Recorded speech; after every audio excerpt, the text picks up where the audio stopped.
what is the SUSTFARM project all about? SUSTFARM project considers the food systems ecosystem in a holistic manner. As a project, you have really relied on capacity build farmers on organic farming, be it composting, be it organic pesticide. How is the SUSTFARM project looking like here in Kakaemga County? Most farmers now in Kakaemga County, they are able to access food in terms of vegetables, in terms of cereals. We are also training farmers on poultry production. The mindset is not just at the community, it is also at our level in terms of how we design interventions and how we run them. Welcome to this special program. We are going to be discussing about food systems in Western Kenya. And I am joined by representatives from ADS Western, and I'll just give them an opportunity to introduce themselves. My guests, karibuni sana. Asante, and thank you very much, Rick, and of course, together with all who are joining us for this conversation. My name is Amusala. I am the Chief Executive Officer for the Anglican Development Services Western. ADS is a faith-based development organization operating in Western Kenya, and we do run community interventions in the areas of food and nutrition security, climate change and natural resource management, integrated health and social protection.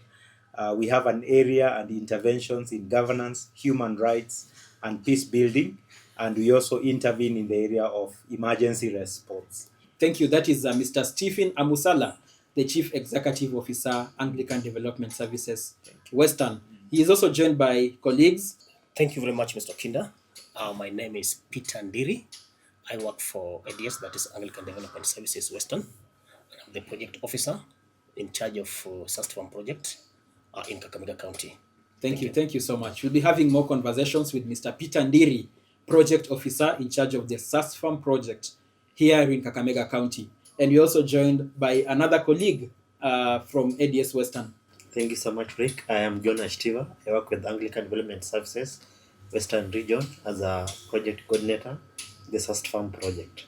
Well, thank you. Bungoma, Kakaemga and Siaya. Bungoma, Kakaemga and Siaya. Yes. Thank you so much, Mr. John Ashitiva, project coordinator, the SUSTFARM project. And we are told this project is spanning across 3 counties, Bungoma, Kakaemga and Siaya, and we shall be delving more into the details of this project. Mr. Amusala, kindly help us understand what is the SUSTFARM project all about? Thank you once again, Rick. And so the SUSTFARM project, and we have been running it for the last 3 years, since the year 2022, envisions back then and even now resilient, sustainable, inclusive food systems. We are in 3 counties. These 3 counties have high poverty incidence rates, when you look at the statistics within our nation. And so we are looking at reducing poverty. We are looking at diversifying crops on our farms in terms of sustainable production. SUSTFARM has a contribution towards that. We're looking at inclusive markets, fair prices for farmers' produce, and of course adding value or creating value for the agro-dealers. That's the traders and the agribusinesses. We're also talking about contributing to nutritional outcomes. You realize that within these counties, again, we have a problem in terms of poor nutrition to some extent, low household dietary diversity, and so we are also looking at scaling that up through the Sustainable Food Systems project. And so you would say that the SUSTFARM project considers the food systems ecosystem in a holistic manner. It integrates all these components, and I'm sure then we can be able to speak to the components even as we go along. Yeah, thank you. And we have here Mr. Ndiri, who is particularly in charge of Kakaemga County. Maybe you can just tell us how is the SUSTFARM project looking like here in Kakaemga County in terms of the way you have laid out the structures and how you have involved the communities and what you have been able to help the community do. Oh, thank you very much, Mr. Okinda. SUSTFARM project, I can call it magic. Magic for farmers, or earthquake. Rather, it can be because before we started the SUSTFARM project, we did baseline. The production process was very low. But when the SUSTFARM came in, we started training farmers on various technologies, but geared towards climate smart farming practices and agroecological practices. When we talk about agroecology, it's actually farming according to the environment. You farm, but you don't injure the environment. At the same time, you are saving the environment and you are increasing food production. So what is happening when the SUSTFARM started? Most farmers became very happy to learn the new technologies, which can save their soil and also at the same time increase food production. SUSTFARM project has 3 objectives. The first objective is to increase food production, that is food security. The second one is to improve nutrition. And the third objective is increased income, household income. So you'll find that when the project started, we started training. We were training our farmers through groups. We also have the lead farmers within the groups. 3 representatives as lead farmers. Sometimes they go for training. Sometimes we normally have two sets of training. We can have all members attending training. Sometimes we have the lead farmers attending training. Then post that, they go back and train their members. So you'll find that during this training, many farmers were trained on various technologies. For example, compost making. Because before the project started, most farmers were not making compost. So when you trained on the compost as a component, when we trained on the compost making, farmers were able to reduce their production cost in terms of buying fertilizer. By also doing that, they were able to actually to heal their soil. So that one is also one way of improving soil health. So right now, farmers are getting high production with little cost of production. So you find that most farmers now in Kakaemga County, they are able to access food, as we said earlier. In terms of vegetables, in terms of cereals. Also, we are also training farmers on poultry production. We are not only looking at the crops alone. We diversify up to the small livestock, like fish, like also poultry. So you'll find that our farmers are able to access the sources of good nutrition. When we talk about good nutrition, we are talking about 10 food groups. But when the household can be able to get 5 food groups per day, that's enough. Because our farmers have been trained, they're able to produce, they're using less capital to produce more, so they're able to get the money in their pockets. They're able to get the food on the table. They're able to access good nutrition. Thank you so much. We shall be coming back to you, Mr. Ndiri. And I just want Mr. Ashitiva to help us understand why Kakaemga, Bungoma, and Siaya counties for this SUSTFARM project. Thank you so much, Rick. Yeah, we selected the 3 counties because of one, the poverty level in the 3 counties that's higher than the national target, rather the national ranking. And then also look at the 3 counties also that are very good for farming, arable farming. But now when you look at the productivity, it's very low, because most of these the 3 counties, they import food, and we have enough rainfall, have good soils time. So, but now the productivity is very low. The other thing also, the issue of we have sometimes climate change impacts. So look at how can we then work with these the 3 counties to be able to impact or to work against the negative effect of climate change. So as a project, we were able to identify specific challenges as per household, and then support them towards achieving maximum returns in their soils. So this, after getting the project, we went also through the county government, because we don't work alone as ADS, WHH or KNAF. Now through the CASCOM, where it brings all the stakeholders.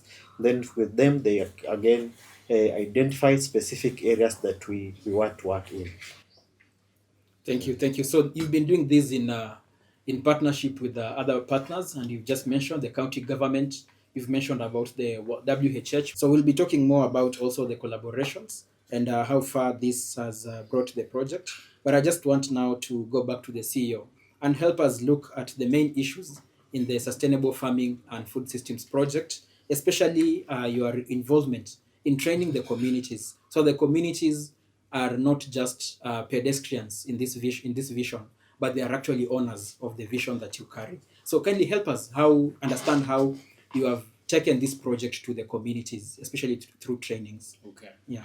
Thank you very much. I would begin by saying that ADS is a very strong grassroots organization, and actually our strongest mobilization approach is grassroots. Mko na ground. Tuko na ground. Tuko na ground. Over Sawa. the last, now it's 27 years, 28 actually. It's 29 because next year will be 30 years, 30 years. celebrating our 30 years. That is since, from 1997. Yes, 6th of January 1997 is when we officially registered. So we've been working with communities at the grassroots level, and for sure, ADS creates value. I mean, let me bring it back to the SUSTFARM conversation and engagement. I think it's truly been interesting. It's really been meaningful. It's been very exciting just to be able to, one, organize communities in a manner that we can be able to engage. So you realize that most of the times, the way we engage, it's very difficult to say that we can target just a farmer. Then that means we would not be optimal in how we even use our resources. So what we normally do in terms of our engagement of communities is to organize them into groups. So we organize them into producer groups. I think a colleague Peter mentioned about the number of groups that he's working with in Kakaemga here, and so all the counties. But beyond the producer and farmer groups, we also now bring these farmers to an even larger platform. So you would find that, for instance, we bring them into working as cooperatives and interest them to form a larger network. The beauty about forming a larger network and a platform is that it becomes easier, one, for them to be trained corporately. Two, it also makes it easier because then they have a bigger corporate voice.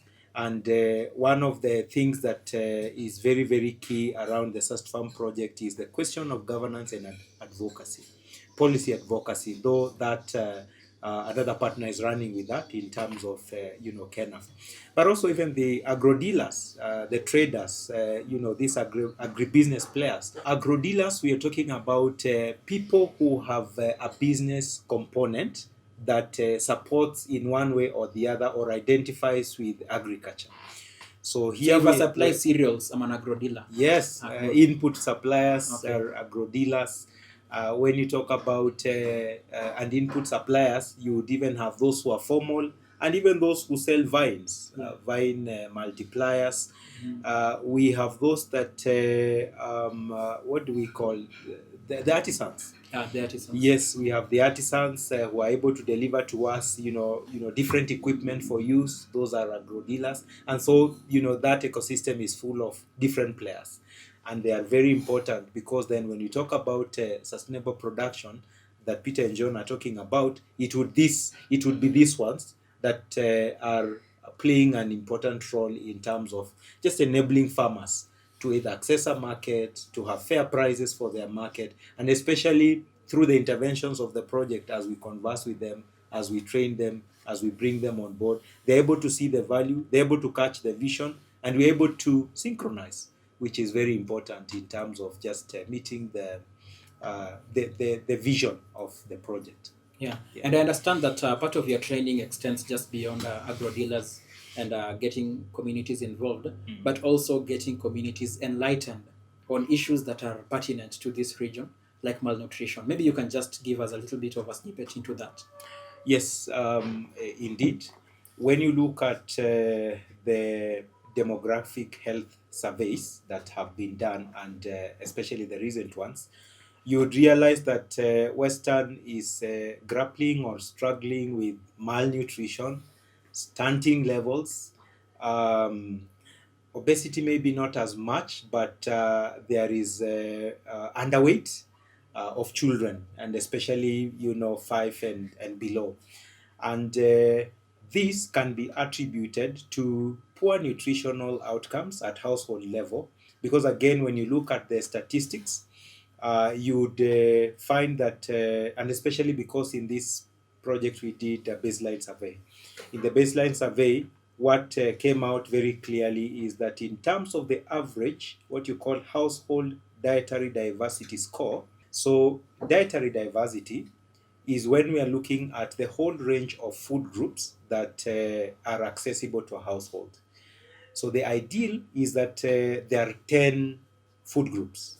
But as Peter said, if a household is able to access 5 of those food groups, then that is average, but is okay, is acceptable. But then anything below 5 is not acceptable. It means that there might be micronutrients that are missed somewhere. There might be, a certain nutrient that is not being accessed, and that has its negative impact on the household in terms of even bringing about diseases and all that.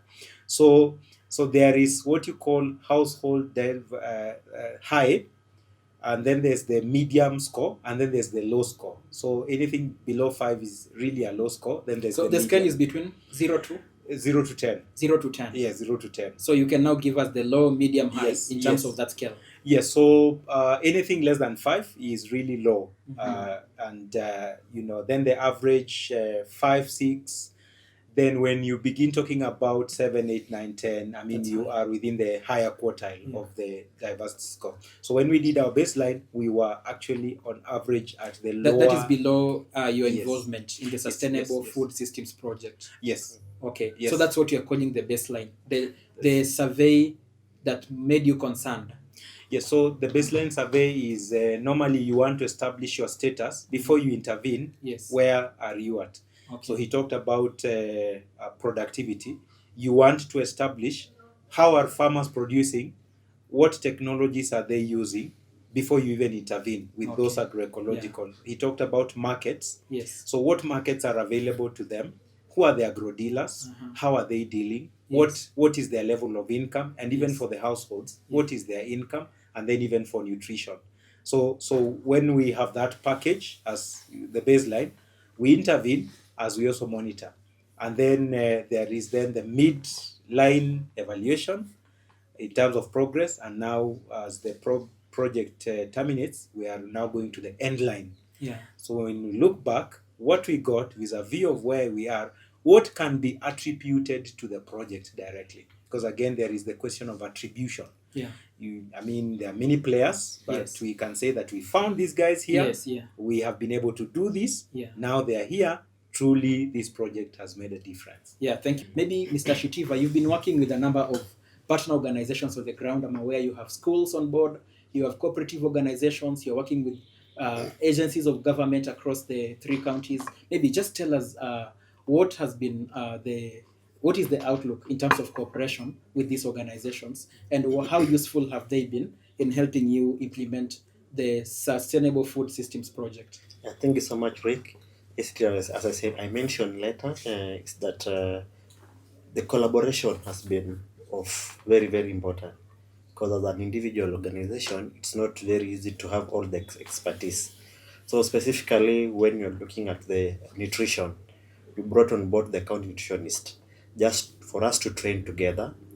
What is key? What are these food groups? The way the Steve was saying. Then how should we make the meal plans? Then after that, after getting the training and all that, we did now cooking demonstrations, practical. How can we mix these different food groups? What are the sources and what are the importance of this? So I brought on board the county nutritionist, and then in schools, yes, you have worked in schools, 27 schools, specifically on the issue of agri-nutrition gardens. Most of the schools have what you call the school feeding program, but the SUSTFARM project was to come and supplement the school feeding program, because most of the school feeding program they just give kideri, that's beans and maize specifically. Yeah. But that's not a complete meal. With the agricultural gardens, then we brought in the issue of the fruit trees, brought in the issue of the vegetables, the African leafy vegetables, which are very high in nutrition in various communities. So with this, as it supplements the school feeding program, the same time it's changing the attitude of the learners. At the end of it, they learn practically, where you are able to support even others with the issue of drip irrigation. As I said, one of the challenges that caused this project is the issue of climate change. So as an organization, as a project, we're able to support these schools with drip irrigations. As they use, again, they learn, being a CBC. So it has to again assist these students in their learning. Because if you talk of conical bags, they just sit in books. Talk of vertical bags, drip irrigation, fork jembe. So now this was a practical where again they are using the same tools. That it becomes very easy for them even to articulate and perform well in their examination. Then the other partners that we brought on board have the cooperatives. The cooperatives, they are community owned. Then with that, we have different, so like the cooperative officers, just to come together, train them on the cooperative movement, train them on the issue of market, the issue of business skills.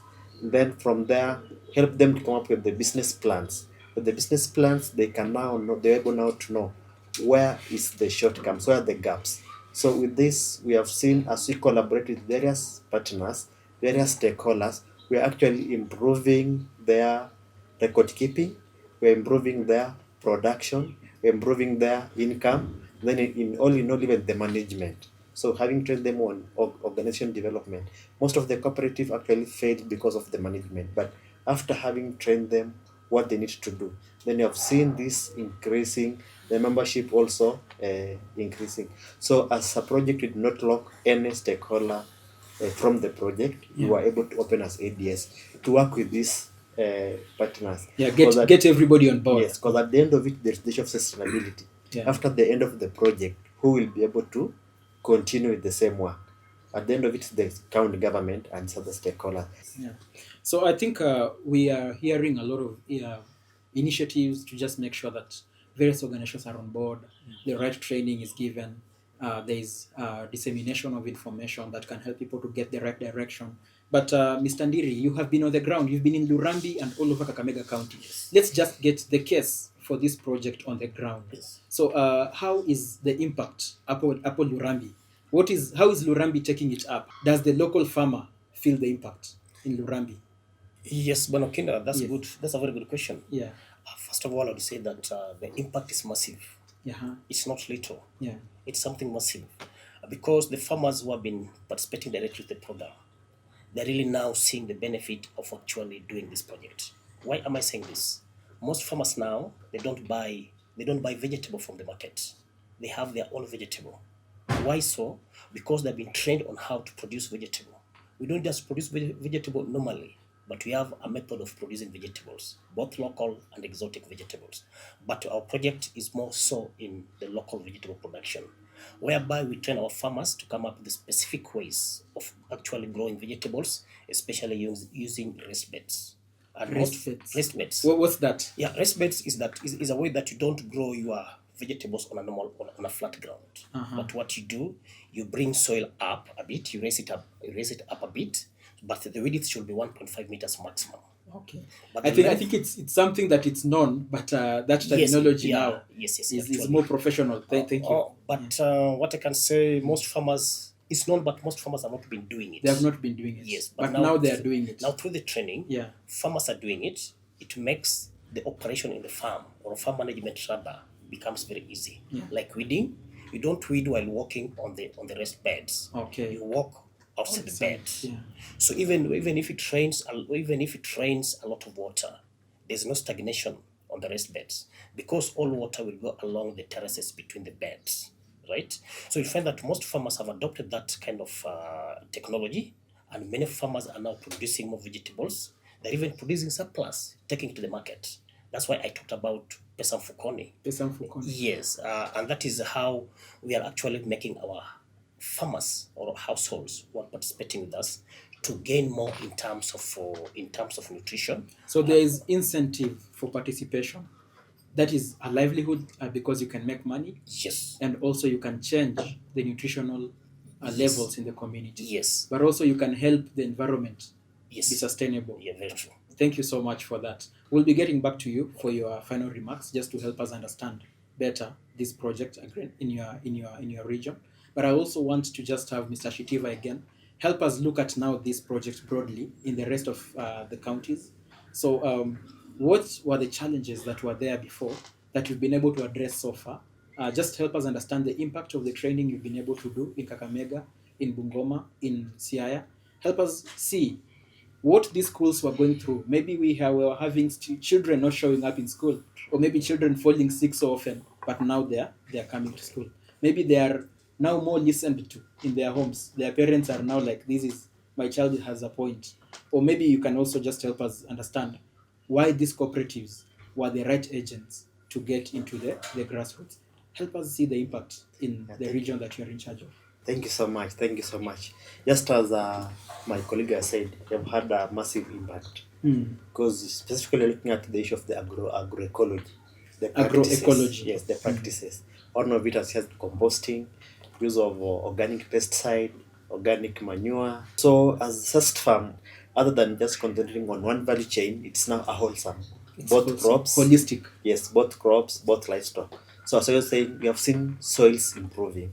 We have seen these farmers diversifying in various crops and livestock just to be able to get the manure and improve their soils. From there, we have seen increase in production. That's specifically the productive. That's the production per unit area, where a farmer was getting 5 bags, maybe in a half an acre. Now they are doing over 10 bags. So with that, this farmer has enough food in their stock, and the excess now sold. So after now training on agroecology, various practices, we came up with various technologies like those of the conical bags, the vertical bags. Those are specifically, now talking of the vertical cropping system, where farms are small, they're still in urban center, but they can be able to produce. From there, we supported the issue of water conservation, specifically use of dump liners, water tanks, just to preserve this water and use in the dry season. Because in these 3 counties, you normally get rains in around 8 months.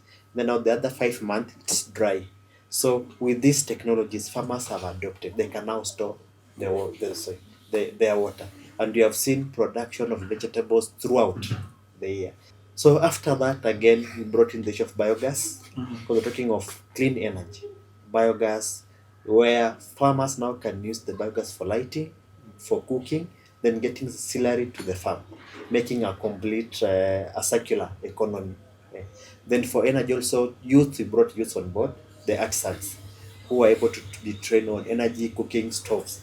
They're able now to get employment. So you have seen the employment, main people being youths being actually employed to give the services to the community, both the SUSTFARM participants and non-SUSTFARM participants. So as a project, you have been able now to support 3 application centers with the cooperative, each in the counties, specifically to be able to bring the excess. Okay, so with that now they can get more income. Then at the cooperative centers, the main challenge that we had was the issue of transportation. So as a project, we have supported them with the motorbikes to move around, collect milk, bring to the Aggregation center, the centers. aggregation center, and then they have been trained on how to do value addition. So they can do they're doing mala, they're doing yogurt. With that, a price for mala is 90 bob per liter, but fresh milk is around 50, 55. So it's that value. Then when you go again do the yogurt, now it's around 180. Yes. That is very good. I think there's a lot of impact. I just want us to look at the behind the scenes. You know what they say, heavy is the head that wears the crown. And when you see a lot of success in war, maybe you just need to talk to the person who bears the most responsibility. Mr. Stephen Amusala, you are the architect of all this success. While you have your soldiers, your foot soldiers on the ground, we have there Mr. Ndiri in all over Kakaemga. We have a project coordinator here, Mr. Ashitiva, making sure things are working. But you are the architect behind all this. Let us just understand what it takes to get here, to get to this summit. Okay. Thank you. An interesting one there, Rick. And I would like to say a couple of things about that. It is Abraham Lincoln who actually says that if I have 6 hours to cut down a tree, I would use 4 hours to sharpen Sharpen my the axe. Yeah, and I would very much think that that philosophy really applies even to our context. And so the behind the scene stuff that is not seen is the heavy lifting. Because yes, even when you have capacity, there's quite a bit of heavy lifting. When we talk about mobilization, there are intricacies. And I think one of the things that I would like to mention, Rick, and to our viewers, I think some of the things that we have to confront normally are the attitudes and the mindsets. I think the food systems approach is a good one because we mentioned about it's a holistic approach. Because to a great extent, traditionally, farmers would always be asking, what is in it for me? So even as you go around mobilizing, even as you go around interesting them, for this, some of them wouldn't see the point. And it actually takes the early adopters to some extent for the others to see, oh, this thing is working. What's the magic here? And so it then elicits the interest of others. And so I think those are some of the the heavy lifting that has to be done, especially by the team. I think credit also to our partner, Welt Hunger Hilfe. Welt Hunger Hilfe has done a lot of capacity building on us. The 4 hours of sharpening the axe. The 4 hours, what we don't see. Yes, the 4 What hours we of don't see is the sharpening 4 the hours axe. of sharpening the axe. I would also say that the mindset is not just at the community, it is also at our level in terms of how we design interventions and how we run them. And I think maybe lastly, Rick, is to say, I think it's the conviction. You are convinced that we need to do Yes, this. yes, it's the conviction that we have. We are never giving up on ourselves. We are never giving up on the communities. We are never giving up because, again, Rick, let's be true. Partnerships are not easy.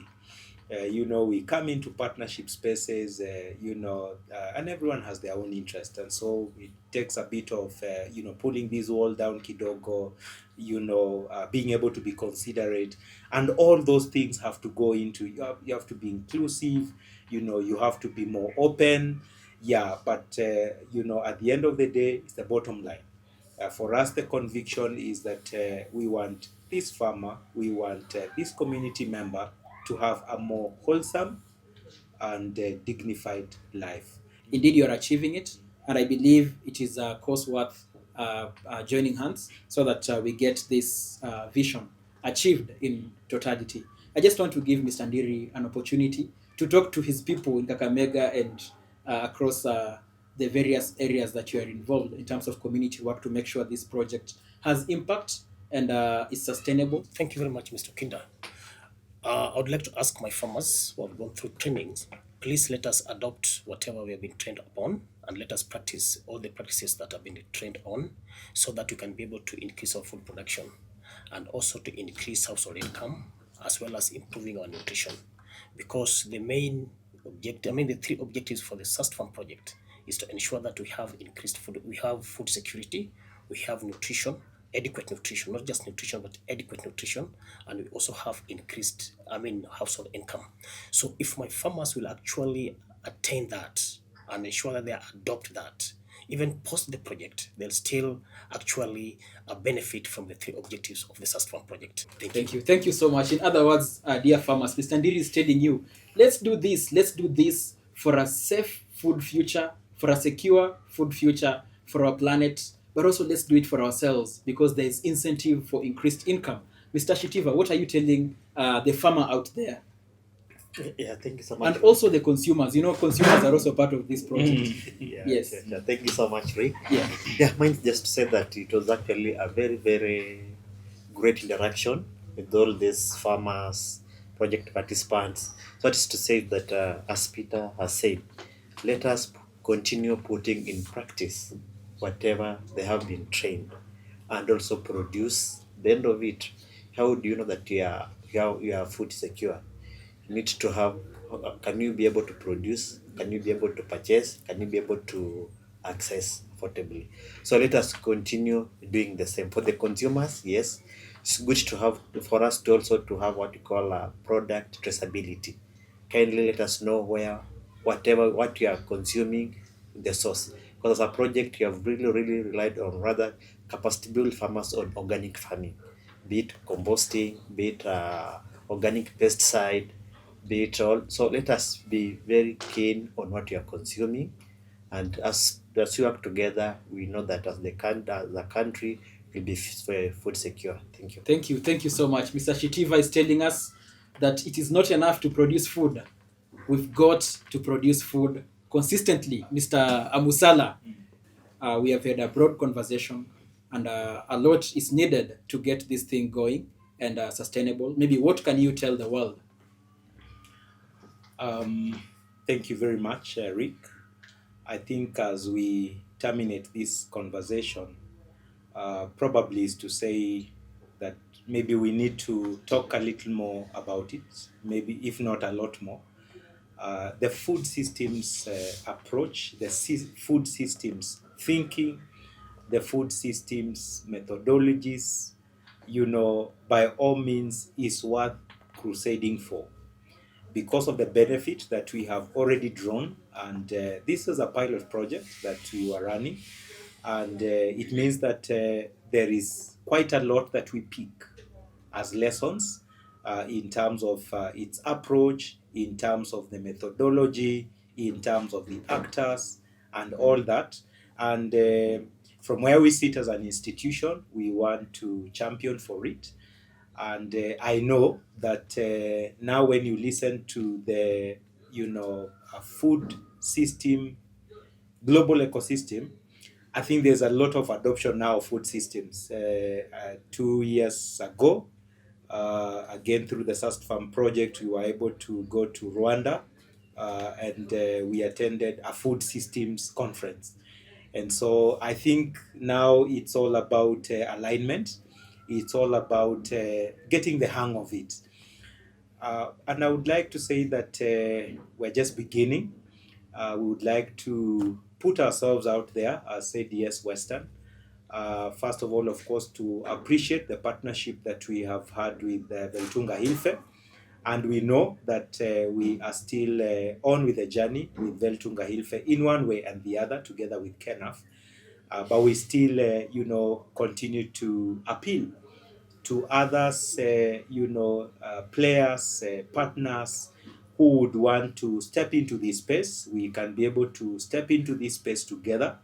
We have been doing this in Kakaemga, in Bungoma and Siaya. When you look at the national figures in terms of poverty, for instance, Busia is ranked a little higher. I'm sure that there's already what is happening there. And probably as we continue to join and collaborate, we can do a little more and a lot more within the terrain which we work.